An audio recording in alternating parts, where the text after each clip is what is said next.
Welcome to Theology, a podcast about theology with the G's. My name is Benjamin. And I'm Christina. We're the G's. We are the G's.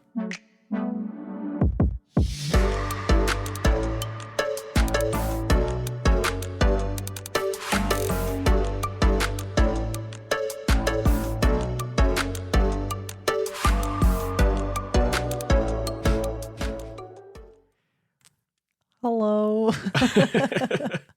Hello out there. Welcome to Theology, the void, whoever might be out there listening. Yeah. Imagine if somebody listens to this in like 300 years. Oh, yeah, right. This will be lost before Lost 300 to the years. ethers of the interwebs. Yeah. Ben's really hoping he doesn't have a sneezing fit during this episode. I have coined a term I call sleep sick. That's what you are? Yeah. Where if I just don't get enough sleep, like kind of 3-4 days in a row, then I'm like, I run a low grade cold. Yeah. But then if I just get enough sleep, like a couple days, then it usually fixes it. Yeah. Well, you slept in this morning. I don't know how to It's help only you. day one. It's got to be more than one. Okay, well then quick, so we can go to bed. Yeah. But yes, I sneeze a lot when I'm sleep sick. Mm-hmm. And they're pretty... And let's just say sneeze is an understatement, if you can say that. The buildup to your sneezes is, wow. It's like there's a long intro. Yeah. And everybody's got to stop. It's coming. And then sometimes it doesn't come. And Sometimes that is the worst you lose feeling. it and you get rather irate about it. I don't like that. But then if it does come, man, then it's great. it's loud. It is loud and it is, what's the word I'm looking for? I don't know. Ooh, I lost it. Jarring. That was the word. Oh. Yes, Oh, wow, absolutely. okay. It's like a spasm of your whole body. And usually you only sneeze once. Yeah, It's only usually once. just once. It's I not almost like a... always sneeze twice. Oh, I But don't ever you notice that. only ever sneezed Yeah. once. Well, hopefully if I feel one coming on, we'll hit the mute button fast enough. So that or you you're could not... just let it rip and let everybody hear. Everybody's ears will bleed. Yeah. It's okay. There's enough of a lag time. We'll see it coming a mile away.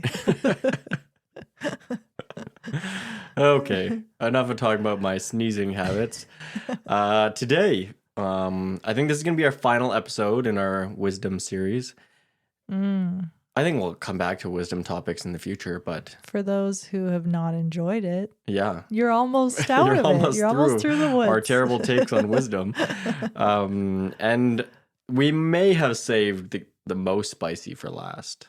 Oh, I think so. You think so? This could definitely get spicy. Yeah, so today we're talking about environmental stewardship. I don't know if we've really ever had an extended discussion on this. I think it could get spicy between you and me. Yeah, so I guess we'll see where this goes. Yeah. We've never had a recorded real-time fight, so No, so here we go. Buckle up. We have fought, but not recorded and We released to don't the internet. usually So record it. yes, you'll be front row seat. Okay, all right. Well, the question for today is, given the biblical principles, I can't even talk. The biblical principles of dominion and stewardship, how should Christians and humans in general live? That's not a big question at And all. we're going to answer, we're going to solve it. We're going to give you the answer. We're going to do it today. It's been a question that people have been asking for ever. And we have the answer for you. So this is it. Yeah, you're welcome in advance. Mm-hmm. Okay, but dominion and stewardship. yes. So Those are the focuses. Yeah, I'm going to get into that a little bit more. But that's kind of like the general principle. Yeah. General question. Gotcha. Okay, so first, some biblical principles. The first thing that I'm going to emphasize is something called the creation mandate. Mandate? Oh, man. You got it. I'm going to start over. This is bad. Too bad we don't edit anything out. Nope. It's just one take. It's just one big mandate right there for you. geez. We're back. Okay, the creation mandate. And if you have never heard of this phrase before, it's a phrase that theologians use to describe two things. The mandate that God gives all of humanity, but initially to Adam and Eve in Genesis 1. And the mandate is to be fruitful and multiply. And the second half is to fill and subdue the earth. Okay? Okay. So I'm going to read Genesis. I'll read Genesis 28 and then I'll come back to Genesis 27. Okay, so this is at the tail end of the first chapter of the Bible. And God blessed them, and God said to them, "Be fruitful and multiply, and fill the earth and subdue it, and have dominion over the fish of the sea, and over the birds of the heavens, and over every living thing that moves on the earth." And God said, "Behold, I have given you every plant yielding seed that is on the face of all the earth, and every tree with seed in its fruit. You shall have them for food, and to every beast of the earth, and to every bird of the heavens, and to everything that creeps on the earth, everything that has the breath of life, I have given every green plant for food." And it was so. And God saw everything that he had made, and behold, it was very good. And there was evening, and there was morning, the sixth day. Okay. Okay. So, as Christians, we believe that the creation mandate still is in effect today, right? We are still called to fill the earth and multiply, and we are called to we're called to be fruitful and to multiply. And primarily, he's talking about people, right? And we're called to fill and subdue the earth. So the goal isn't to just stay in one tiny place. We're supposed to go everywhere. We're supposed to fill the earth and be representatives of God over the entire earth. Right. And we're to subdue it. So even, and of note, this is before the fall, we're supposed to subdue the earth. So there's this concept where there's unformed things, and I don't want to say like wrong things, but we're supposed to use the raw things in earth and make something good out of it, right? So even before the fall, we can imagine Adam and Eve building things and tending gardens and crafting things, right? Yeah. Taking things that are, I don't know, I'm trying to think of the right word, but like not together essentially, and building something, right? Building, being productive with what we've been given. Yeah. Producing something else. Yeah, and so we believe that mandate still exists to this day. The issue is that there was the fall. There is Genesis 3. And so even though we're still called to be fruitful and to multiply, and we're called to fill and subdue, those things are now hindered by sin's presence in the world. So where, I don't know if it's in theory, before the fall, Adam and Eve, labor, childbirth, none of that was painful. Having children, there's no such thing as, infertility, right? Now there are such things as infertility and pain in childbirth. And then the filling and the subduing. Before, Adam, presumably, he worked to produce and build things, but it wasn't toil. It wasn't toil. It was joyful. Everything that he did, I don't know, it presumably was successful. Now, there's thorns and there's thistles. And so when we fill and subdue the earth kind of fights back at us. Right? And so what we're getting at today is like, how do we fulfill the creation mandate with not just the assumption, but with the recognition that the fall has taken place and we will not be able to do that the way that God desires us to, but we still aim for what God would want us to do.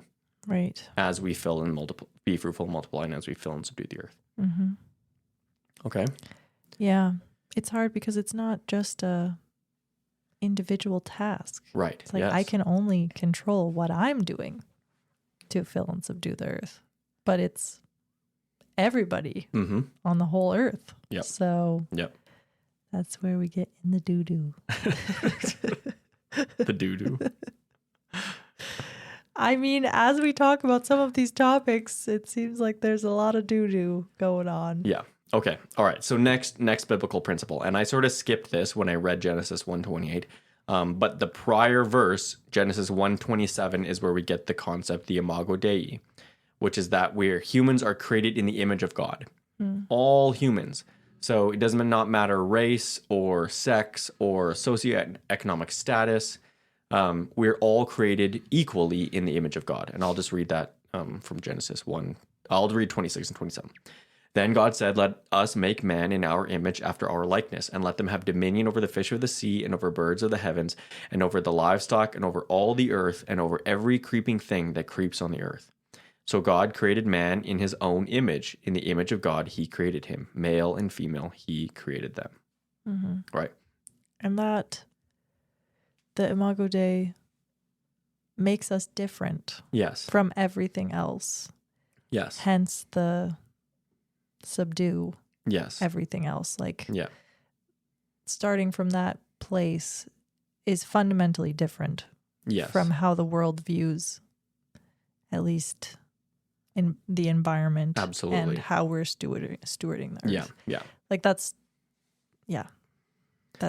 completely different. Yeah. So, I mean, we'll get into this, but, and I didn't really have anything of like what the world says about environmental stewardship, but we can touch on it at this point. Like, many of the ways that the world views environmental stewardship is that preservation of the earth and the environment is like the highest good. Right. And that it should be done even at the expense of humans and the good of humans. Oh, right? yeah. Yeah. And so what we're going to say, and what I think the Bible says, is that ultimately, I don't want to say the world revolves around humans, but that humans are the ones who have dominion over everything, and that everything in one sense serves humankind. The world was made for humans. Yes. Yeah. So we believe that all humans are good. More humans, better. Like, right. all humans being born is a Yes. good thing. Yeah. Yeah. Not all humans Yes. are good. No, they're not morally good, but they're like in status. Yes. I don't know what to say in status. What am I trying to say? In worth and value. Yes, I'm sure. Yeah, that's right. That's right. Yeah. So ultimately, and this is going to start heavy hitting here right off the bat, we don't believe that more humans on Earth is a problem. Right. So the world would say that overpopulation is maybe like the number one issue in the world, and if there were less humans, there would be actually just insane from a statistical point of view, because many nations are dying. Yes, yeah. So we want to say that overpopulation is not ultimately something Christians should be concerned about. Right. Right? Because we believe that humans are created in the image of God, and we are called to fill and be fruitful and multiply. Mm-hmm. So every human being is an image bearer of God. So when we talk about environmental stewardship, we should never, any problem that we face as it comes to environmental stewardship, we should not make a decision that comes at the expense of human life, like making it harder for humans to procreate or harder for humans to live, and Right. they themselves fill the creation mandate.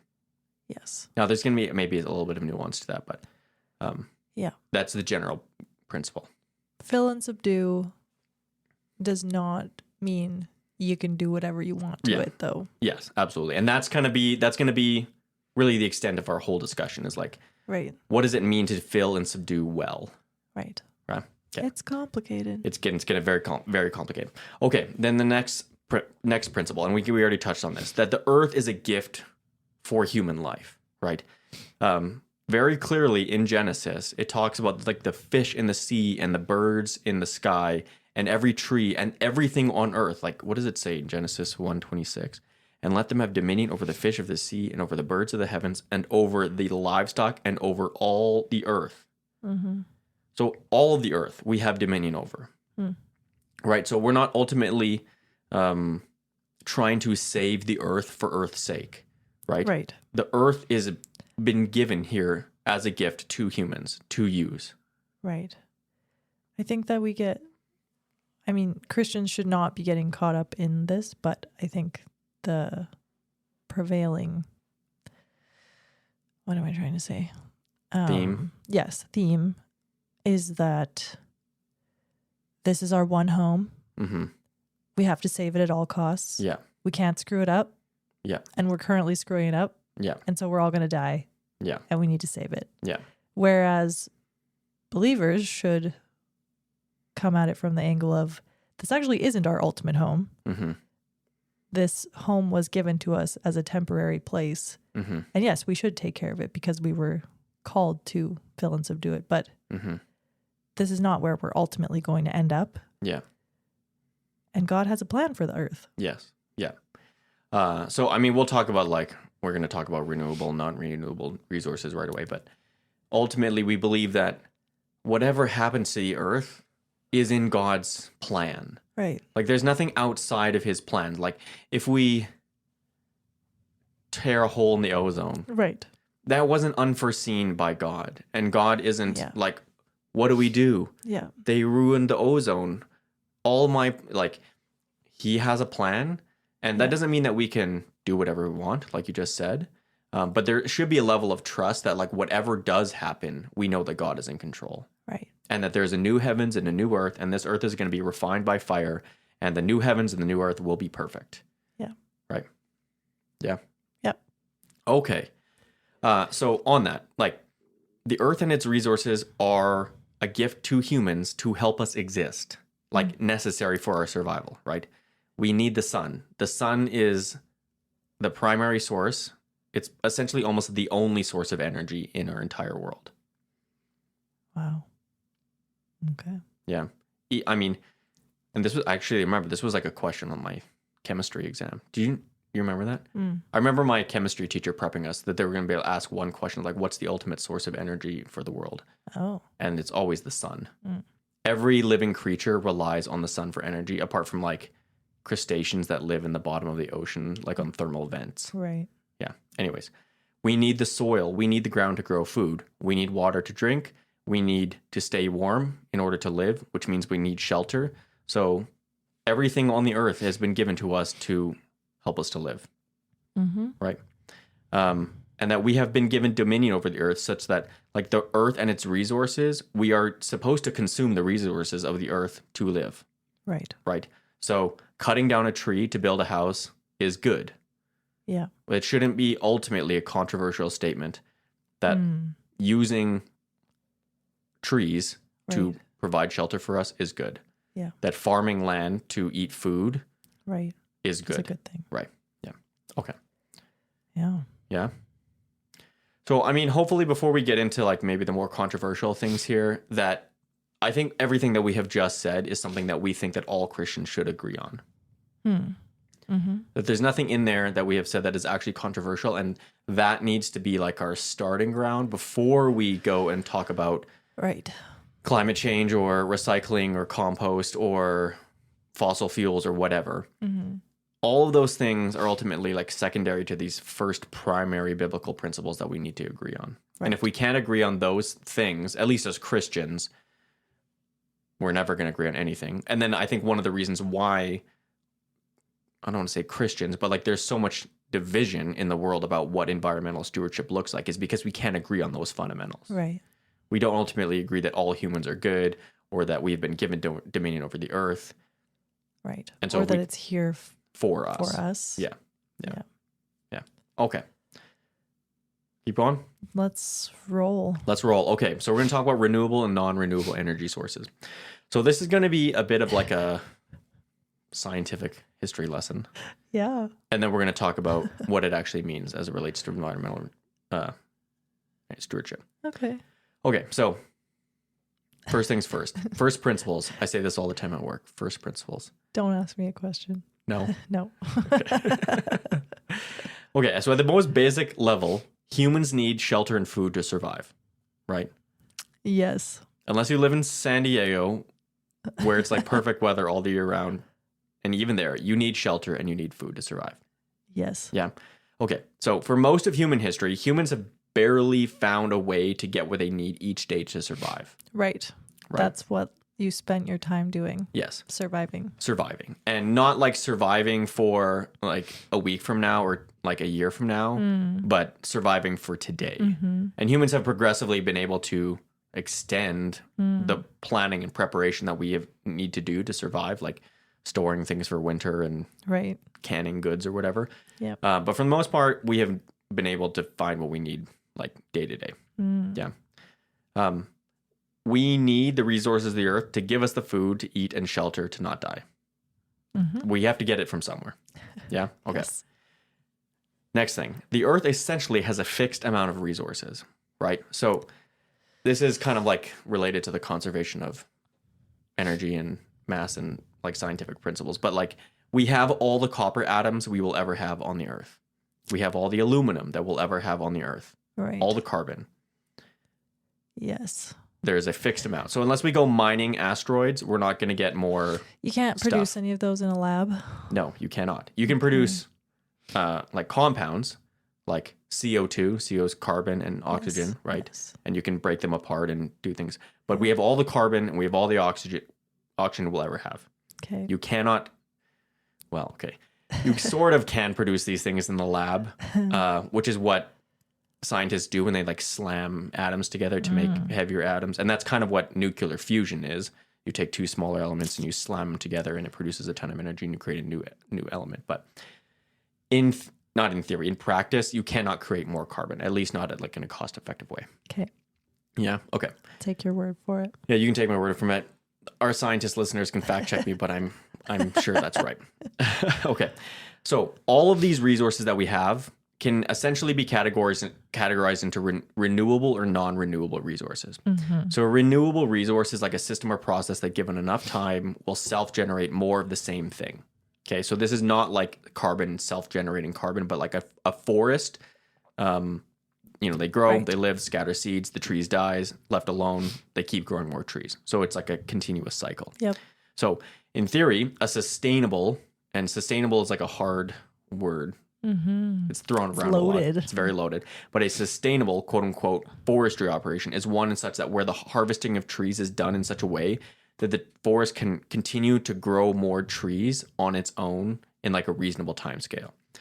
So not a thought experiment, but it's like if you chop the entire forest down all at once, you will not have a sustainable forest operation because it will take another 80 years for those trees to grow back. Right.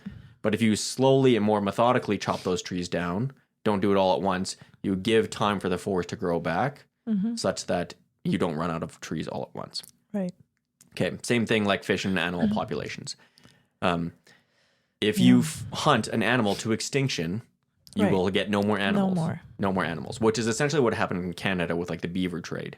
Like all the Europeans came over and they wanted beaver pelts for hats in London, and they essentially wiped out the beaver population. Right. If you were to kill beavers at a more sustainable rate, then you wouldn't kill out the beaver population.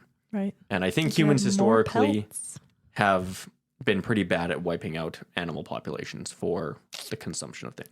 There's a lot of endangered species. There are a lot of endangered species.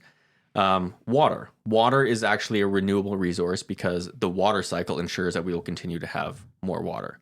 So Right. I don't know if you remember this from like 10th grade science class, but it's like the diagram, Yep. like the big I totally the arrows. remember that Yeah. diagram. Yep. Where it's like the clouds and then it rains, then it Yes. collects in lakes and then it like Yes, goes then to the rivers ocean. Run. Yes. Yeah, and then it evaporates and then collects in the cloud. Yeah. Love that picture. Yeah. Okay. Solar and wind. This is where we're going to get a little dicey. Solar and wind are quote unquote renewable resources So dicey. in the sense that energy comes from the sun and you don't have to do anything to get more of it. The Right. sun keeps pumping out It's there. energy, and if you were to just be able to capture it, Mm-hmm. it's like free energy. It's always there. Now, wind, interestingly enough, is always present because wind is actually the earth trying to redistribute heat on the face of the earth. So it's like where if you have something that's hot and then you have something that's cold, the hot naturally goes to the cold. That's what wind is. Wind is trying to redistribute the uneven Yep. distribution of the earth's heat. Gotcha. So if you can capture wind and spin a turbine, you get electricity. Yeah. Okay, you're tracking. Okay. I'm tracking. All right, non-renewable resources. Okay, so these are things that no matter how you use them, they're effectively a one-off. Yeah. Okay, so the obvious one is fossil fuels. When you burn a fossil fuel, there is no system in a human time scale that can turn that thing back into a fossil fuel. Once you burn it, it's gone. Right. Okay, so when you burn the gasoline in your car, it turns into various elements. And you can never, in the human time scale, like collect all those elements and then make it back into gasoline. Right. Right. So one of the incredible things about fossil fuels is that all of that, the fossil fuels, whenever they were created, contain a tremendous amount of energy packed into really, really small, Mm-hmm. I'm trying to think of the word. Space? Small space, yeah. And then we use that energy that has been accumulating in those fossil fuels for however long, Right. and we release it all in one go. It's very fast. Right. But, okay, so if you're comparing it to like the forest and the trees Yes. thing, when we are pulling oil out of the ground, it's not like more oil is being produced down there. No, at least not in a human times. Actually, no, I don't really know of whether oil is being produced by the earth right now. Yeah. But I mean, I'm not trying to get into the old age, new age, but if you would ask like a modern day geologist, they would say that the fossil fuels have been forming for millions of years. Right. Right. So no human time scale that we know of is going to be able to That's create gonna more. help us. Yeah. So the earth really does have all the fossil fuels it'll ever It's like have. once you suck that well dry, Yes. she gone. Pretty much. Yeah. Okay. Next one, nuclear. Nuclear is essentially a non-renewable resource because once you go and you create nuclear power, there's nothing like to go back, right? You create nuclear waste, you create a ton of energy, but you're not going to like recapture the energy that was created. Yeah. Yeah. It's kind of like a one-off. Yep. Yeah. Okay. Yep. I really got to keep going because we're running out of time Let's already. do it. Okay, and the next thing would be like mineral ores. So like aluminum, copper, iron, zinc. Once you have extracted aluminum from the earth and you use that to build phones or cars or whatever, there's no real economic way to turn all of the aluminum, to gather back all the aluminum that you have used to create phones and cars and microphones or whatever, and like get it back into a nice neat block of aluminum. Right. There is recycling of metals, absolutely, and I didn't look at the percentages, but it's like a very small percentage of the actual mineral ores that we use are actually recycled back into like a new product. Yeah. Right. Yeah. Yeah. Okay. So for a good majority of human history, humans have actually used renewable resources to provide us shelter and food, cutting down trees for houses, farming off fishing and land. And that they were done in such a way that like industrialization didn't allow us to like overfish a population or to cut down an entire forest. But with the rise of modern industrialization and technology, and in order really to keep up the population growth, we have turned to non-renewable sources of energy because it allows us to harvest things in the earth and do more things at a rate that we just could not do with strict renewable resources. So like the global population, I think, is like at 8 billion people. We could not do that. We could not sustain that many people on Earth with renewable resources. It's like not even physically possible. Okay. Yeah.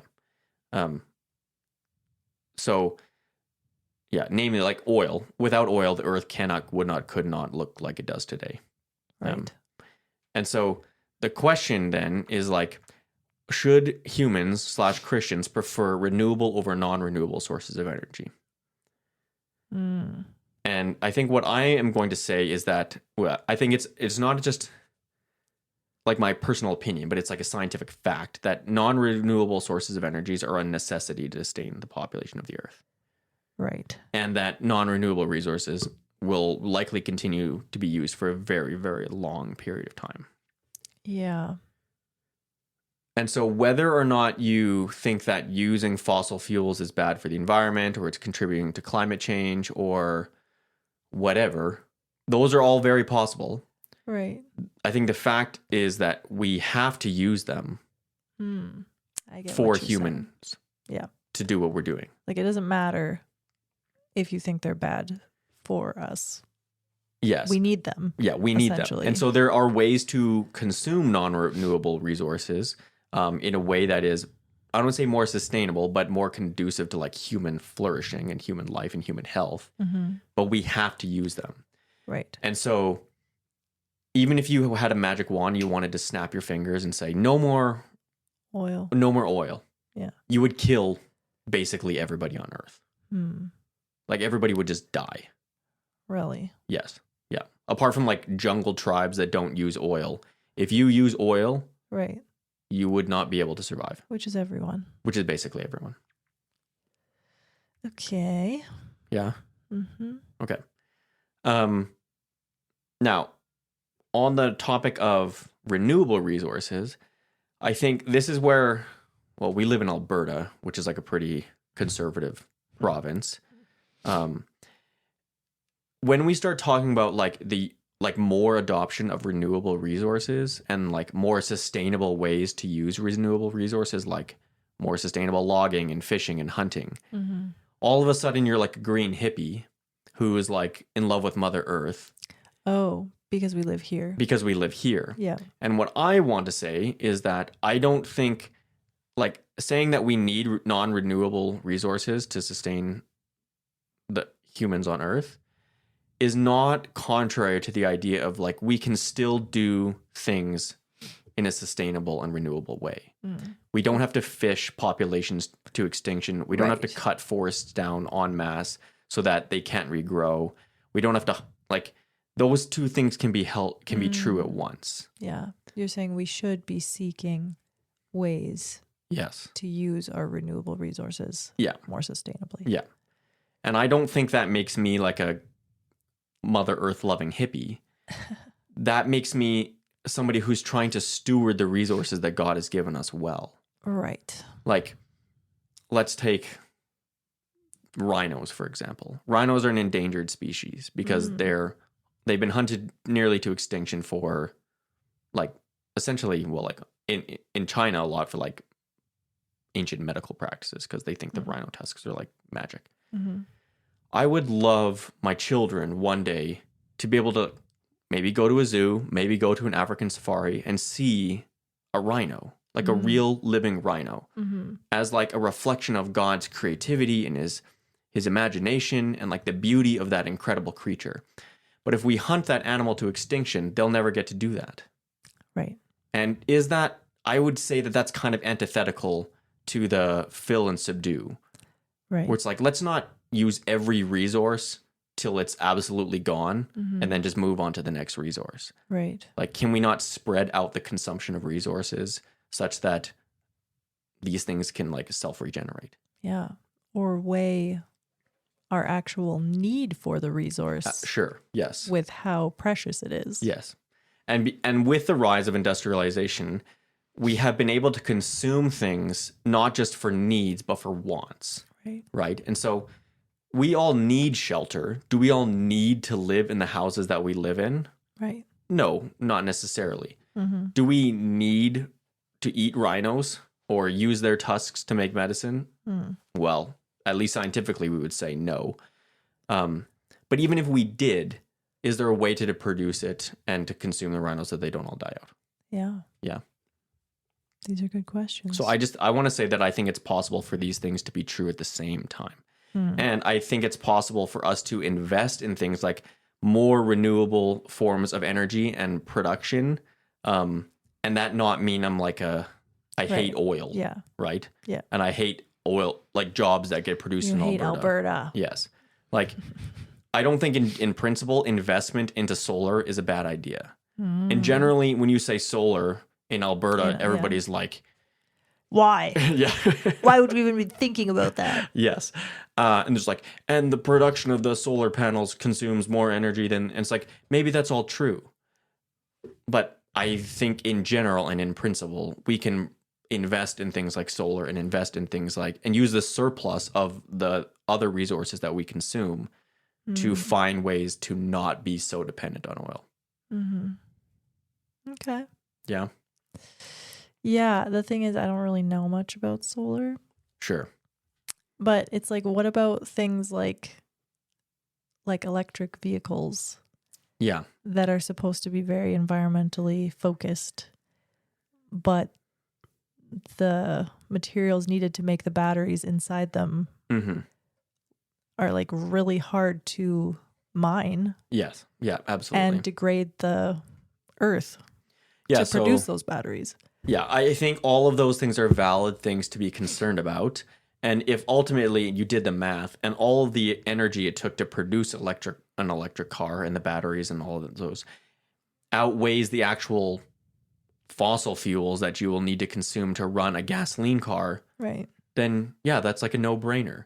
Yeah. But like in principle, I don't think electric cars are bad. But some of the ways that I feel like Christians who tend to be more conservative talk is that just like electric cars are bad in principle. Now, does it make sense for you to drive an electric car in Alberta? No, it doesn't. Because the electricity that you're using to run your car was produced likely by burning coal or some other fossil fuel. So you're just, and like the way that the law of thermodynamics works is that systems are always never fully efficient. And so like when you burn coal to produce electricity, that's not an efficient process. And so then you run it through a power grid and then you run it in your car, which is also not an efficient process. And so like you've lost a bunch of energy along the way to heat or whatever. Right.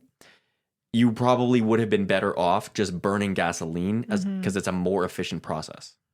Right. Instead of burning coal to turn that like to boil water, to turn that into electricity, to get it to your house and to run your electric car. Yeah. Now, if you live in a different province or in a different state or whatever, and your electricity is not produced by burning coal, but it's like hydro or something else, maybe it does make more sense. If you like assume that producing an electric car doesn't actually take more energy than producing a gasoline car. Right. But I just want to say, like, in principle, I don't think electric cars are bad. Just on the face of it. Just on the face of it. Yeah. All right. Okay. Man, this is ridiculous. I will say, on one quick note, I do actually think nuclear is the way to go. See, and we can just kind of skip over this because I don't know anything about nuclear. I don't even know what it is. So don't give me the lesson. Okay, I'm not going to give you the lesson. We can talk about that later. Yeah. I believe you. Okay. Nuclear is coming for us all. People think nuclear is bad because it has the word nuclear and we've created nuclear bombs. But if you like look at the economics and the amount of electricity that you can produce with nuclear and actually how clean of an energy source it is, it's kind of the way to go. And I think actually a lot of our energy problems in the world would be solved if we would just invest in nuclear. Anyways, that's Ben's take. He solved it.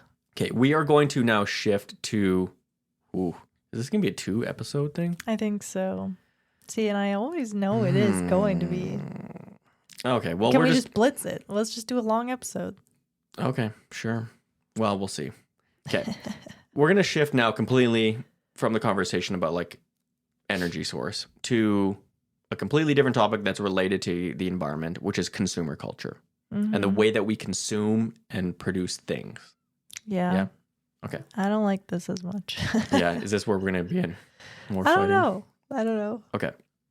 So on the face of it, like by and large, our consumer culture tries to get you to consume as much as possible. Right. I don't think that really is that controversial a statement. Nope, it's not. Right? Like every company wants you to buy more of their stuff and throw away their stuff so that you can buy more of their stuff and to not think about what happens when you throw something away. Right. So that you feel you have no guilty conscience about buying more stuff. And if you think that like companies are really out there for like ultimately your good, right? They're not. I mean, who thinks that anymore? Well, I don't know if anybody really thinks that, but like there's so many things working behind the scenes to try and get you to only focus on buying that thing and not thinking about anything else. Yeah. Okay. So they are trying to hide and avoid the impact of that thing, whatever it might be, on yourself, on the environment, and on those around you. So whether that be like a consumer good or food or whatever, they don't want you to think about ultimately the impact. Yeah. Yeah. And I mean, I think in North America, they've done a pretty good job. Absolutely. And so this is obviously a very like a Western conversation, but yeah, like Apple, Amazon, food companies, General Electric, all of them. They're all trying to get you to buy more. They want you to throw out your stuff before it's truly been used and it's end of life. They want to obscure the waste that is produced, either creating the item or when you throw it out. They want to minimize your knowledge of the environmental impact, and they want to minimize and hide the health impacts. Unless it's like actually like a health product, right? Yeah. Anything controversial there? No. Okay. Let's move on to some of these sub industries. What? Nothing. No. Let's go. Okay. All right. We're going to talk about the beverage industry. Okay. Let's do it. Okay. So the beverage industry is a huge billion, maybe $1 trillion industry. I don't know. I didn't look into it. The reason why the beverage industry is interesting is because the beverage industry uses materials like plastic and aluminum to serve you beverages and to sell you beverages, right? Producing those things has an environmental cost, and disposing of those things has an environmental cost, right? The beverage industry has tried to obscure the production and the waste disposal of their products, right? And they've done this primarily through legislation to place the burden of disposing of their products on the consumer. Okay. So if you see the little triangle, the little recycling logo, With the arrows, the blue bins, like the numbers in the arrows, like this is a number 1 recycling and a number 2 recycling. Right. All of that, most of it is just a way to try and make you as the consumer responsible for the disposal of garbage, right? It's kind of a farce. Yeah, so the truth of the matter is that most of the things that are quote unquote recyclable are not, and most of it ends up in garbage. Yeah. So I looked this up on the internet. You can fact check me. I think I'll have show notes, but whatever. 9% of all plastic waste has ever been recycled. Yeah. I think the highest I've ever seen is 10%, something like that. 10%. 20% of all plastic waste has been incinerated, literally just burned, which is very bad. Very bad. Not just For for the environment, but also for human health. Yes. Yeah. Right? The things that are released when you burn plastics and hydrocarbons are not good for anybody. Right. Yeah. And the rest is in a garbage dump. It's a landfill in the ocean. Yeah. So something to think about when you consume beverage products is what happens to that thing. Right. Right? Like these industries, the consumer industries have I don't want to say like tricked us, but essentially done such a good job selling us their products that we don't even think about that. Right. Like when I go to a hockey game and I buy a Coke bottle and I drink it and I throw it in the recycling, I don't think about what happens to that Coke bottle. Yeah. But that doesn't just disappear. Yeah. You actually probably think to yourself, I'm doing a good job. I'm recycling. Right. I'm recycling, when maybe that actually won't get recycled. Maybe it will, but maybe it won't. Most likely not. And so I want to say that I think Christians should be conscious of the things that we consume. Yeah. And the quantity in which we consume it. So you're saying we should limit how much we're drinking from. So I'm not going to give an answer whether or not you want me to give one or not. Yeah, that's kind of what you're getting at, is the only way we can do anything about that is by not using the products, basically. Yeah, so I mean, I'm like my main punchline at the end of this will be to consume less for various reasons. But yeah, for the beverage industry, the primary way that we can affect the beverage industry and the waste that we produce is to consume less. Yeah. The secondary way is to become a politician and legislate how these things are handled. Right. That is a valid course of action. It's a much harder one. Yeah. Much more long term, but it is not an invalid one. Yeah. Right. Yeah. Now, the flip of that, and so like maybe your instinct, and I think some of us more Western conservative folk, our instinct is to be like, well, if it's not actually recycled and it just gets thrown in the garbage, who cares if I use blue bins? Like, what does it matter anyways?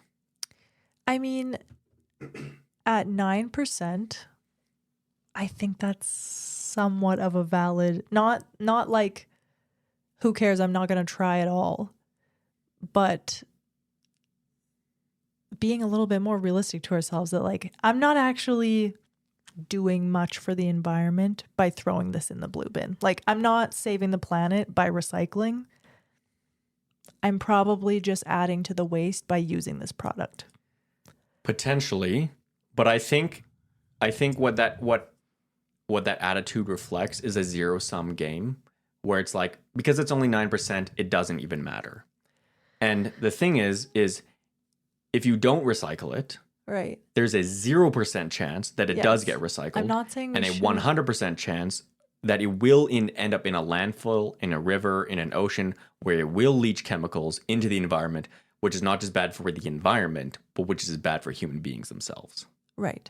Yeah. I'm not saying we shouldn't recycle.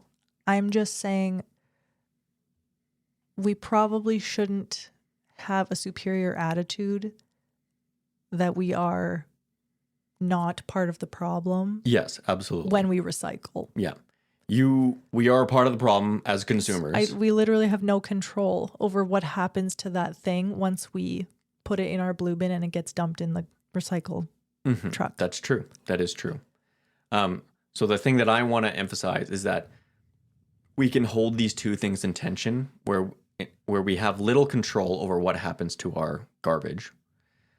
We have more control over the actual production of that garbage by just not consuming. What we're consuming. But also that to just say that it doesn't matter because so little of it gets recycled, I don't think is true. Yeah, okay.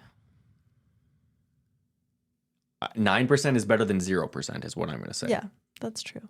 Yeah. It can be quite discouraging. Yes, absolutely. When you think that you're trying and you realize that it makes so little difference. Yes, and that is the design of the system. Right. The design of the system is to make you feel good by recycling it when it doesn't really do much. Yeah. Right. And if you want to go into politics and legislate this, be my guest. I would love for there to be more of an onus on the companies that produce goods in the responsible disposal of those said goods. Right. Yeah. Okay. Yeah, okay. This has to be 2 parts, or it's going to be 2 hours. The food industry. I think we're going to have to save this for another episode, but it is very similar to the beverage industry, where it's like they produce a lot. They don't really actually care that much about whether it's good for you anyways. No. And they don't care about the way that it's disposed of. Primarily like the way that it's delivered to you. Right. Right. Yeah, I don't know if you want to say anything in here, but...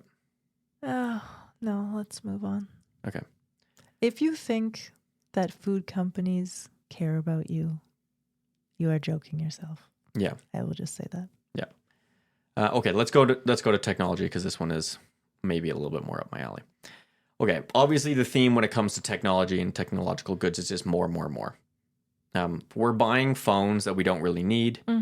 They're intentionally degrading our phones with software to make it feel like we need a new phone faster than we do. Right. These things are called that's called planned obsolescence, where they're actually writing code to make the phones not work as well, or like the software updates don't extend to all of the previous phone versions, and so you need one if you want the newest updates. When they could make it backwards compatible. And then there would be perceived obsolescence, where it's like it's not absolutely obsolete, but you want the latest and greatest thing. Yeah. The thing about technological goods is that they are very, very hard to recycle and to dispose of well. And most of your technological goods would be like your laptops and TVs and your phones end up in garbage bins in third world countries where the batteries leach chemicals into the ground and the soil and into the ocean. And people who are making probably less than $1 a day are like sifting through these things for like the scraps of aluminum. Yeah. And it's incredibly hazardous to their health. Not only that, but most of like the black plastic that you see in kitchen utensils or plastic containers, that comes from recycled electronics. And that toxic material is in your house. Yeah. Basically. Yeah. So now, with that being said, I have an iPhone. Right. I am looking at a laptop right now. Yeah. So again, this is where I don't have an answer. Like I don't necessarily think the answer is don't have an iPhone. Right. But I think there is a way to recognize that there is a cost to the things that we purchase and the things that we throw out. And things that we just get rid of. And they don't just like disappear. Right. Like, it's easy to just think, oh, well, they picked up my black bin on Friday. Yeah. It's gone. Yeah. But it's not. It exists somewhere, and it's going to end up somewhere. And this is going to be like the more green earth hippie version of Ben, but it's like, we do all live on the same earth. Yeah. Like, I am impacting a neighbor somewhere in the world when I just throw my phone in the garbage. Right. Or I throw whatever in the garbage. Yeah. And when that phone leaches chemicals into the ground or into the ocean, that we're all on the same earth. We're all in the same ecosystem. Those things aren't going anywhere. Yeah. And so, I mean, I don't know if I'm going to blame like the rise of chronic issues and autoimmune disorders on throwing phones in the earth, but like all of that is connected somehow. Right. Right? Like the health of the earth does affect the health of us because we consume and we eat and we use the things of the earth. And breathe the air. And breathe the that air. is full of toxic fumes. Yeah. So, I don't know. I think we should be more mindful about the things that we consume and whether we actually need them or is it just a want. Right. And I mean, obviously we're guilty of wanting the next greatest thing before we actually need it. Yeah. That's like a very common theme. Yeah. Things that we need to check in ourselves. Yeah. Yeah. Anyway, moving on. Okay. I'm going to skip fast fashion because it's basically the same thing as technology. Okay. Where it's like, That's good because that one hurts me. Okay, well then we're going to talk about it. No. I know fast fashion is bad. That being said, sometimes my children wear H&M clothes. Okay, they do. So sue me.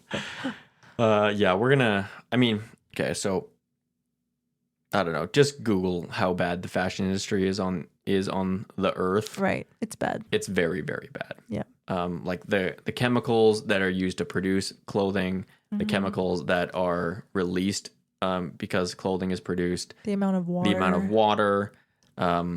And then I think really probably like the biggest concern that we should have is the use of child and effectively slave labor to produce most clothing in the world. Right. Right. So whether or not you know it, but when you buy that T-shirt made in Bangladesh, it's likely a child put that T-shirt together. Right. Even if it's not, it's probably somebody who got paid nothing. Yes. Almost. And so, again, the fashion industry has done a good job of hiding that fact from us, right? And not thinking... Or making us not care. And essentially numbing us to the fact that a child produced this piece of clothing. So I don't think it makes me like an earth-loving hippie to be concerned about where your clothing is actually produced. Right. Now, we're going to get into like kind of what the Christian response is like, can we not buy clothing, etc. But like, I think at least on the surface, the creation mandate would necessitate us to be actually concerned where our clothing is produced. Right. To not just be ignorant. Maybe you don't have a very little control over the clothing that you can afford or where your clothing is produced. Right. But to turn up essentially to be ignorant or intentionally ignorant, I don't think is in line with the creation mandate. Yeah. That's good. Okay. With that, let's kind of talk about just, I don't know, final thoughts related to all these things like environmental stewardship, taking care of the earth, consumer culture, renewable resources. I think the thing that I'm going to try and emphasize is that Christians have to hold things in tension, and that holding things in tension doesn't mean that you're necessarily a hypocrite, but it's just a reality of living in a fallen world. What? I thought you were going to say, does it make you an earth-loving hippie again? Wait. Like, if you say that one more time. Chrissy's drinking. No, she's taking shots over here. Okay. For example, processed food. We didn't really talk about food, but in general, highly processed food is bad for you. Yeah. Hopefully this is not new news to you. Oh, it's not new news to me. Hopefully it's not new news to you as a listener. Right. Highly processed food is bad for you. Yes. The industrialization of food, in large part, is what has allowed the human population to increase like it has. Okay. Yes. Yes. Those two things can be true at once. Now, we can be concerned about how bad processed food is for us. We can also be thankful that the industrialization of food has allowed humans to eat food Right. Easily. Can we be concerned, and can we move towards better food for people? Yes, absolutely. Yeah. Does that mean that, like, should we do it in such a way that we actually start killing people because they can't afford food because it's too expensive? Right. No, I don't think we should do that. How that gets done, I don't know. Yeah. I don't ultimately know, and that's the holding those things in tension. Yeah. So then we talk about fossil fuels. Burning fossil fuels releases CO2 into the atmosphere, which contributes to climate change. Now, whether or not the humans' production, like release of CO2 is really like the catalyst for the climate change that we're experiencing, I'm not really going to debate that here. It's a very complex, massive topic. Yes, it is a very complex, massive topic. I'm not going to debate that. But there is no debate that burning fossil fuels releases carbon. Right. If you look at pictures of like major cities like China or LA, even right now, the release of carbon and fossil fuels has like resulted in a permanent level of smog for those cities. Right. And people who live in those areas have higher instances of health concerns. Absolutely. Like that's just indisputable. Yes. When I was in China, that was very evident. Yeah. And it was harder to breathe. Like people wear masks. Yeah. If you look at pictures of like London in the Industrial Revolution, like it was just black. And there's soot everywhere. Okay. That's the one side. On the other thing that we need to hold in tension is that fossil fuels are needed and required to keep our houses warm, needed to run our cars. Life as we know it would not exist without them. Right. So can we find ways to consume fossil fuels that are better for the environment? Yes.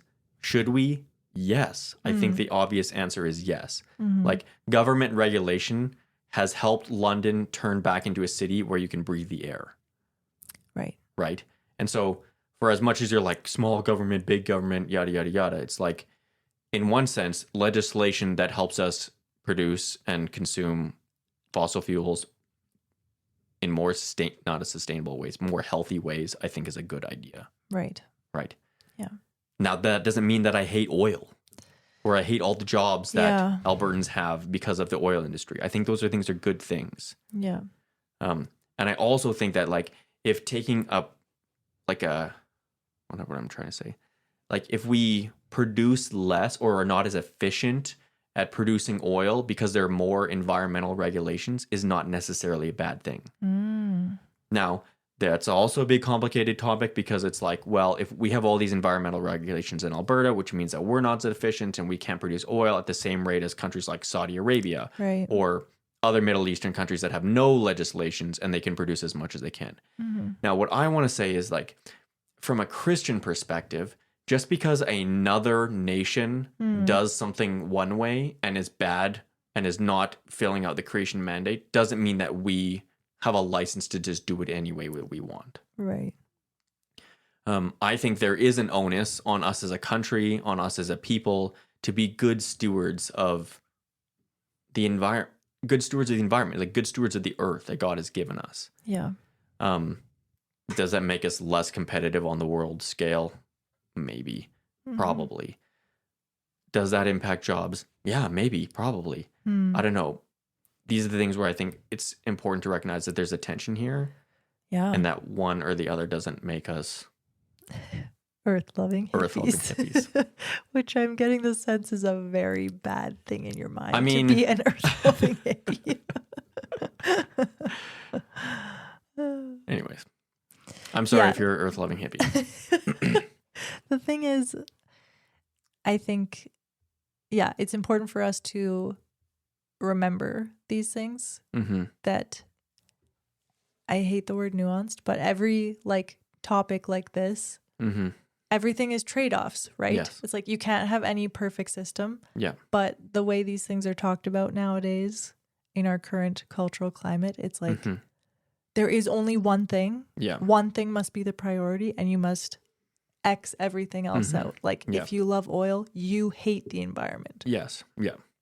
So it is hard. It's hard to quiet all that noise and think within yourself, no, Yeah. that's not wise. And Yeah. it's not factual. Yeah. And we can, like you have been saying over and over again, hold things in tension. There's two sides to every story. Yeah. And none of these things are going to be perfect. Yeah. Yeah. Absolutely. So I think, especially for us as Christians, it's important to not, be all or nothing.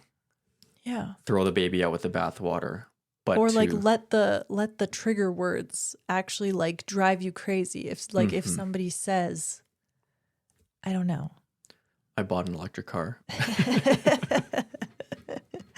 No, but like even just saying the buzzwords. Yeah. Of like climate change. Like Right, if somebody just says that, you're like on edge already. Yeah. It's like, okay, let's just take the temperature down. Yeah. And actually have a discussion about it. Yeah.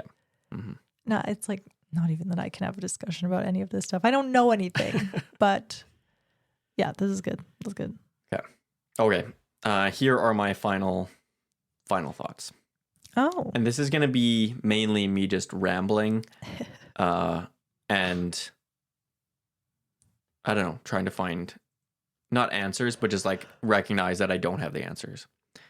1, I don't think saving the earth is ultimately a Christian's goal. Right. We're not here to save the earth. Maybe the earth probably does, it does need saving, but we're not going to be the ones to save it anyways. And that we're not ultimately here to like preserve the earth. Right. The earth has been given to us to consume so that we can fill and subdue it. To consume, but not to destroy. No, absolutely not. Not to waste. Yes. It's like, we need to stay away from extremes. Okay. Yeah. So. And I honestly, I will say this. I think in general, we are stewarding it poorly. Right. I think that's kind of true. For as good as the fact that we have 8 billion people on our earth. Right. I remember being in India and seeing, like the rivers of garbage where you can almost walk across a river because it's so full of garbage. I just don't see that as stewarding our earth well. Yeah. And you may think that's India's problem, but there's a good chance that we're exporting our garbage in Canada to India or the Philippines or wherever. Right. And their rivers and oceans of garbage are really just our garbage. There's no such thing as Mother Earth. Earth's not a sentient being, but we are still called to consume it well and not be wasteful and to be mindful of the things that we do produce and the way that it affects, not just like it affects the earth, but the primary concern being like how the earth affects us because we use the earth. Yeah. Our food comes from the ground. Our water comes from the lakes and the rivers that are fed by the oceans, right? So. Right. Yeah. Our primary concern should be human flourishing. Yes. Yeah. When it comes to these topics. Yeah. And I think often like the conversation of environmental stewardship pits those two things together. But I think if we do steward the environment and the earth well, it will be good for human flourishing. Right. In the long run. Yeah. So, I mean, I don't know if I have a good answer to any of this stuff, like whether or not you should buy clothing from H&M or buy another iPhone. I will say, I think the amount of waste that we produce in North America concerns me. Right. I think the lack of concern for the environment, especially in more conservative Western Christian circles, concerns me. Yeah. I mean, I get it. Okay. I get being bombarded with it. I have sat in university classes and listened to people say how humans have no more value than other animals and that we are not better and we don't have any more rights than a squirrel. Literally. I've heard people say that. And yeah, so it's tempting when you hear things like that and a lot of the messaging around climate change or whatever to roll your eyes and be like, ugh, I hate this stuff. It doesn't even matter. Yeah. But all of that stuff doesn't change the fact that it does matter, actually. And maybe those aren't the solutions. That's not the mindset we should have. Yeah. But we should be thinking about something, some kinds of changes. Yeah. Yeah, so it's not an either or where you have to like, if you're concerned about the environment, you have to believe that humans are equal to squirrels. Right. But we can be concerned about the way that, we consume and produce stuff. And I mean, unless you are politically minded. Right. A lot of this is you can control yourself. You can control your own consumption and the way you live your own life. Even within that, there are certain things we can't control. Sure, absolutely. But I guess, what I'm just trying to say is focus on what you can control. What you can control, what you feel like, pray about it. Yeah. What you feel convicted about. Ask the Lord, what should I actually be focusing on? Because it's overwhelming. Yeah. And I think the temptation for it to be, because it is overwhelming, is to just be ignorant or just turn a blind eye. Or just be like, I don't care. Yeah. And I don't think that's what God calls us to. Yeah. He doesn't call us to ignorance. And then, I mean, the disregard for human life, dignity, human work, that concerns me as it relates to a lot of the things that we consume, like technology and clothing and things like that. Yeah. Those things kind of, sometimes they keep me up at night. But I recognize that there's not like an easy out, right? Like just buy organic food or don't buy clothing from companies that produce their clothing in Bangladesh. Right. Like if you're a single mom of 3 kids, you're probably not going to have a lot of time and energy to be concerned about how sustainable the factory was that produced your kids' clothing. Right. You're just going to find the clothing that is cheapest for your children so that they have something to wear. Yeah. And I don't think that necessarily means that you hate the environment or aren't being a good steward of the things that you have been given. Like sometimes you just, I don't want to say play the hand that was dealt to you, but you're faithful with what you have. You have to make choices according to what you've been given. Yes. If you have the ability and the finances to buy clothing that isn't produced in a sweatshop in Bangladesh, I would say maybe that's something you should consider. Again, maybe pray and ask the Holy Spirit instead of just mindlessly consuming like we tend to do, like I tend to do. Yeah. And then like in a sinful world, I'm really not, and you kind of got to this, I'm not really sure how much of this is a problem that we can actually solve. Like what is the solution in a sinful world, right? Yeah. More government regulation? Well, maybe governments tend to regulate things poorly and ineffectively and or with ulterior motives. Does that mean I'm anti-government regulation? Well, no. And again, that's the thing that's like where I'm speaking mainly to like our circle of people, but it's like if you talk about more government legislation or regulation, that means you're like, you hate jobs and you hate people and you hate capitalism. And it's like, well, actually, I think the government has been given to us by God to curb sinful men. Yeah. Right. And companies shouldn't be able to do whatever the heck they want. Yes. Like, so it's finding that middle ground where it's like, I would call myself a capitalist, but I'm also not. Companies should be able to do whatever they want and dump whatever they want in whatever rivers that's next door to their factory. Spray whatever toxic substance they want on the clothing they sell. Yes. Yeah.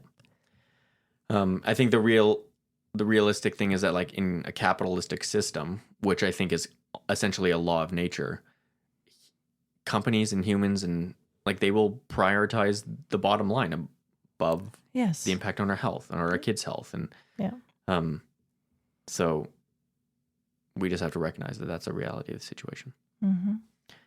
Yeah. Okay. I'm going to say like a few practical things. We've already mentioned them, but I'll just kind of reiterate them. I think in general, a solution to a lot of this is to consume less, Right. buy less, Yeah.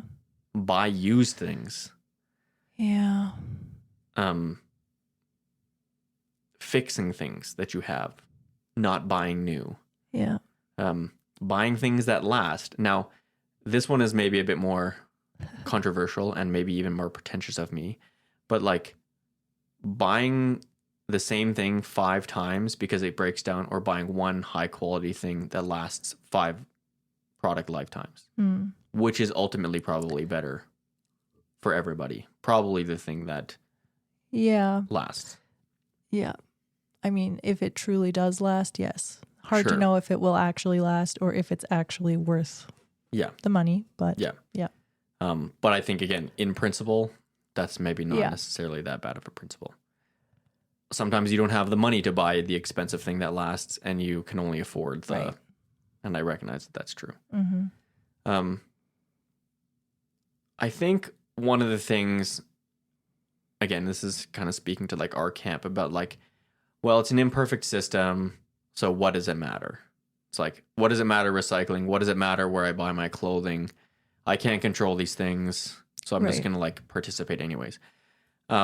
I've kind of already explained why I don't think that's like the greatest mindset to have. I think one of the ways, and you can push back on this, I think sometimes that bleeds into like the way that we view the rest of life and maybe evangelism a little bit. And I think if we place that mindset in the concept of all evangelism, we'll see how maybe ridiculous it is, where it's like, there's so many unbelievers in the world. It's such a big problem. What can I really do to affect a change at a larger scale? It's like, there's so many people. I can't really do anything. But God calls us to be faithful in the small things before he calls us to be faithful in the big things. And so if we're worried about like what we can control and like the people in our circle that we can evangelize to and share the good news of Jesus with and be a light of Christ to, then we can affect our small little circle. And that's like us and our family and our kids, and then like our street, and then our neighborhood, and then our city, and then our province. I think some principle of that still applies to like the environment and being a good steward and filling up, doing well. It's like, be faithful with what you have, what's right in front of you, your small circle, and that can have impacts as it grows outside of your sphere of influence. I don't want to make that a direct comparison. Like that, I think that comparing the environmental stewardship stuff we've been talking about to evangelism kind of makes that the environmental stewardship stuff more important than it is a little bit. Well, like, I'm not comparing them in that like moral equivalency, but logical equivalency. Sure. Okay. Yeah. Like I can't save 1 billion people, but I can save one person, my neighbor. Not that I can save them, but I can share the gospel with one person, my neighbor. Yes. I'm just saying the evangelism is infinitely more weighty. Yeah, again, which is why I'm saying it's not a moral equivalent, it's a logical equivalent. Okay. But I think also at the end of the day, we recognize as Christians that we're not here to save the earth because we believe that Jesus is going to come back and bring a new heaven and a new earth. Yeah. And so ultimately, our concern is not so much saving the environment, but the salvation of people, right? The good news as it spreads to all humans, that whoever believes in him will have eternal life. Mm-hmm. Yeah. Yeah. Okay. That's pretty much all I got. Okay. Well, we went over time. Yeah. Like we do every time. Well, people can listen to it in multiple little bits. Yeah. I think and perhaps you as a listener may get the sense that like, oh man, Ben has this all figured out. He like doesn't buy very much and he's like super concerned about the things he consumes. what I would want to say is like, no, I think this is one of the reasons that I think we're talking about this is like a real struggle for me as someone who is tempted to consume more than I really need. To just remind myself, it's like everything I own is going to end in a landfill anyways. Whether or not I consume something that lasts for 30 years as opposed to 2 years. Mm-hmm. The stuff I buy, it has no eternal impact. And more of the same stuff isn't going to make me happy. It's not going to make you happy. Mm. The thing is like, and capitalism knows this, it works for a brief second. That's actually why we buy more stuff. It's like for a brief second, it does make us feel happy. Right. It does feel like we feel fulfilled in that moment, but then it wears off so quickly. And so we can think about the environment and buying stuff and whatever, and the impact is like, yeah, it's not going to make us happy. No, it's very fleeting. It's very fleeting. And it's just the promise of really idol worship. It's like the promise of new life. Mm-hmm. It's just a lie. Yeah. Yeah. Buying that new thing, it's not going to give you anything you don't already have. Yeah.